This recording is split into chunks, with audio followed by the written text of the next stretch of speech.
Irregularitats de l'ésser humà: luxúria, gola, peresa. Quan ens referim a irregularitats de l'ésser humà, parlem de sentiments, reaccions o comportaments que com a humans podem tenir. Moltes vegades, algunes d'elles se'ns arrelen de tal manera que ens són quasi impossibles de deixar-les, les quals neixen com el que molts diuen vicis i transformant-se amb facilitat en una malaltia. Unes mostres d'aquestes irregularitats són la luxúria, la gola i la peresa. D'aquestes, com en ocasions anteriors, anirem a parlar-ne amb la finalitat d'entendre-les i poder-les controlar en la mesura del possible. En primer lloc, anem a veure com les defineix el diccionari. Luxúria. 1. Luxúria és una forta passió o enyorança, especialment per a desitjos sexuals. 2. Excés o abundància de coses que estimulen o exciten els sentits. 3. Vici consistent en l'ús il·lícit o en la gana i excés desordenat dels dèlits carnals o excés en algunes altres coses. Gola. La golafreria és un consum excessiu, desordenat i continuant d'aliments o begudes. Peresa. 1. És una mandra excessiva o el no poder actuar i utilitzar els teus talents. 2. Negligència, tedi o descuit en les coses que estem obligats. 3. Fluixedat, descuit o tardança en les accions o moviments.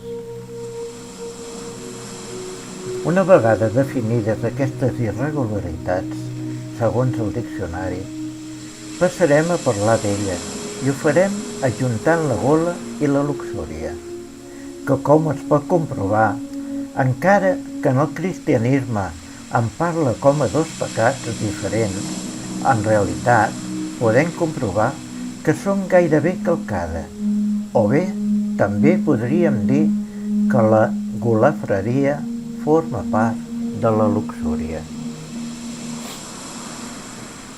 Quan es parla de la gola o la golafreria, acostumem a fer-ho sobre els excessos d'engolir aliments, principalment el menjar, i en algunes ocasions ho estenem fins al de la beguda, però, salvo rares ocasions, atribuïm la golafreria a altres comportaments destructius com el tabac, els estupefaents o els abusos i maltractaments sobre els altres.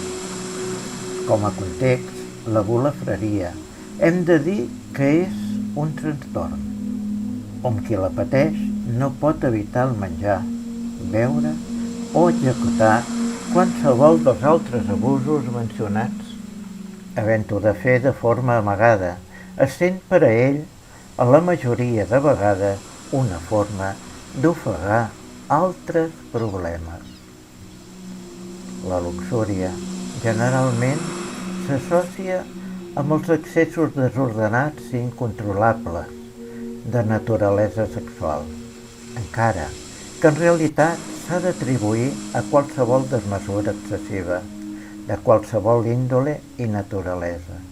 Per tant, hem d'acceptar que a part de la també ja anomenada anteriorment gola, podem incloure en aquesta irregularitat altres com l'avarícia i la tirania. La luxúria fàcilment ens condueix cap al que mal nomenem vicis, en lloc d'atribuir-los el reconeixement de malaltia, com l'alcoholisme, la ludopatia, el tabaquisme, la drogadicció o les addiccions a les relacions sexuals, que en el pitjor dels casos ens porta a la violació. Quant a la irregularitat de la peresa, hem de considerar que possiblement és l'única que no forma part de l'ego, ja que aquesta no comporta a voler o fer alguna cosa per a un mateix, sinó tot el contrari. Aquesta ens frena qualsevol activitat, sigui la que sigui, inclús les més essencials i naturals que necessita l'ésser humà tant pel mateix manteniment físic, fisiològic o moral. Molts són els motius que poden fer aparèixer aquesta irregularitat, generalment per causa de sofrir un desengany o una malaltia, sent una de les principals la depressió.